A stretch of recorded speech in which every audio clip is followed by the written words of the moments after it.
the organizers for inviting me for presenting data on PD-L1 IHC testing.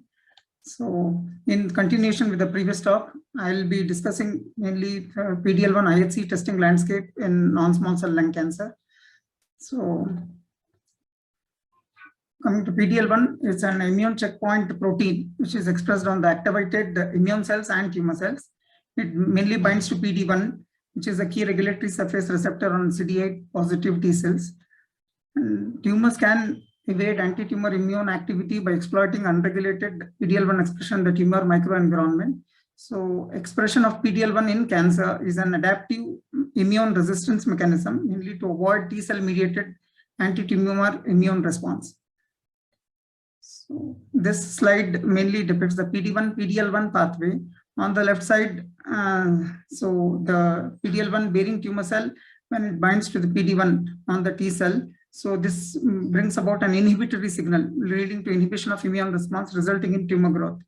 Whereas on the right side, so the same, when this connection between PD-1 and PD-L1 is broken using anti-PD-1 and anti-PD-L1 immune checkpoint inhibitors. So this leads to activation of the T cell immune mediated response, and hence the anti-tumor immune response gets activated. And this is the role of immune checkpoint inhibitors. Now, coming to the different PD-L1 clones, where what we have at MedGenome, basically I have classified it into companion diagnostic assays and the complementary diagnostic assay. So companion diagnostic assay, as defined by the FDA, is an in vitro device, provides information that is essential for safe and effective use of a corresponding drug. Whereas a complementary diagnostic assay mainly aids in benefit risk decision making about use of a therapeutic drug, where difference between benefit and risk is clinically meaningful. So we have DACO22C3 and SP142, which fall into the companion diagnostic assays, whereas the Ventana PD-L1 SP263, which mainly is a complementary diagnostic assay. So as I said earlier, a companion diagnostic assay is a qualitative, complete package immunohistochemical assay, mainly designed to detect the PD-L1 on the tumor infiltrating immune cells as well as on the tumor cells. So the first upper portion of the image shows a PD-L1 SP142 assay, where we need to have a Ventana platform with a Ventana SP142 antibody, along with the secondary kits like OptiView detection and amplification kit and a negative reagent control, along with the interpretation guide or the recommendations for scoring particular PD-L1 in especially for that particular clone. So this is a complete package. So hence FDA has approved. So similarly, on the same lines, DACO, which is an autostainer link 48. It's a semi-automated platform where, along with using PD-L1 22C3 Form DX kit, and along with other secondary kit components, along with the interpretation manual, which gives definite guidelines and the method and evaluating the exact PD-L1 scoring in varied tumors. So this, as I said earlier, we have 3 different clones: SP263 from Ventana, 22C3 from DACO, and SP142 again from Ventana. In the SP263 clone, scoring algorithm will be tumor proportion score we will be giving, and the approved immuno-oncology drugs are the durvalumab and the nivolumab. In 22C3, which is an FDA approved assay, so where we specifically, especially in non-small cell lung cancer, we give a tumor proportion score where pembrolizumab is indicated. And I'll be coming to the cutoffs in the subsequent slides. And PD-L1 SP142, which is from Ventana. Here the scoring system is mainly we give a tumor cell percentage and the immune cell percentage, and atezolizumab has been approved for positive SP142 cases. So the slide mainly shows varied scoring algorithms available. So as I said earlier, SP263 and for 22C3, so we specifically give a tumor proportion score, which is nothing but total number of PD-L1 positive tumor cells, which divided by total number of the viable tumor cells, irrespective of whether it is positive or negative. So it's nothing but the proportion out of 100, how many cells are positively stained with PD-L1. So varied cutoffs for this are less than 1%. We call it as no PD-L1 expression. 1 to 49% low PD-L1 expression, with TPS more than or equal to 50, high PD-L1 expression.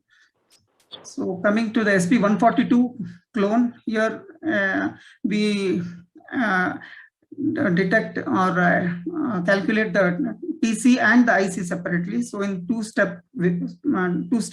Initially, first we check for tumor cell staining. So if it is more than 50%, it is called positive. So if presence of discernible PD-L1 immune membrane staining of any intensity, if it is more than 50%, we call it as positive. If TC is not less than 50 or no staining in the tumor cells, then we should move to assess and check the tumor infiltrating immune cell, what we call as IC staining. Hello. Dr. Syed, you can continue. Yes. So IC staining, so again, it's a presence of discernible PD-L1 staining of any intensity in tumor infiltrating immune cells. It can be macrophages, neutrophils, plasma cells, or lymphocytes, covering more than 10% of the tumor area occupied by tumor cells, with associated intratumoral and the contiguous peritumoral stroma where the inflammatory cells are present. So if it is more than 10% IC, so this will be given as a positive for SP142. So here IC scoring is scored as the proportion of a tumor area that is occupied by PD-L1 staining immune cells of any intensity, and any immune cell staining irrespective of any type of cells or localization is included. And coming to the CPS scoring, what we call it as a combined positive score. So this is specifically given in 22C3 IHC assays, where the numerator will be the PD-L1 staining cells, like along with tumor cells, other inflammatory cells like lymphocytes and macrophages, divided by total number of viable tumor cells into 100. So this CPS with respect to non-small cell lung cancer, it is not applicable. So it is mainly applicable in other non-pulmonary tumors. So this slide I've just shown to see the expression. So on the right side, this is a complete negative, no staining on the tumor cells. So if it is less than 1, we give it as no expression. 1 to 49. So here weak to moderate or any intensity staining. If it is less than 50, then we give it as a low expression. And if it is strong, or it can be either any weak, moderate, or strong. If it constitutes more than 50% of the entire tumor area evaluated, so then we give it as high PD-L1 expression. This applies to PD-L1 expression by 22C3 as well as to SP263. So coming to scoring of PD-L1 with respect to the SP142 clone. So here, as I said earlier, tumor cell staining also is checked. And if there is no tumor cell staining, then we need to concentrate on the immune cell areas.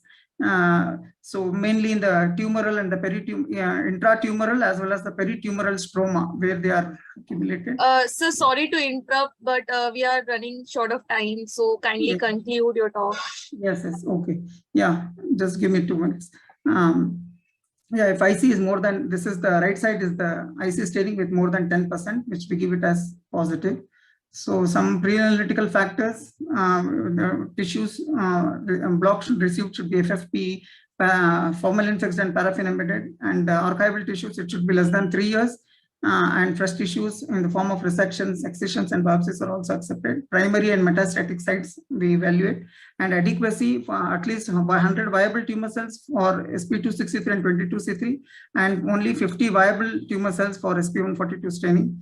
And cell blocks are also effective, except in sp142 it's not an acceptable sample because we require stroma, which is deficient in cases of cell blocks. Cytology samples and decalcified tissues we are not accepting. And just I need to share I'll be sharing our genome experience on PD-L1 staining. So this is a 5-year data with, we have until now reported 3,559 non-small cell lung cancer with PD-L1 testing. So this is the trend. And with respect to PD-L1 263, so our positive percentage more than 50% is coming around 15 to 20%. And in the Indian context data, so 22C3 more than 50% is 22% is our positive percentage rate, and SP142 it's 40%. And for effective reporting and screening for PD-L1, which is a targetable biomarker mainly for immunotherapy. So proficiency testing also needs plays an important role. So we have enrolled for PD-L1 CAP proficiency testing program, which is an external quality assessment scheme. So in the past 5 years, we have completely scored 100% in the assessment of PD-L1 staining. Thank you. Thank you, Dr.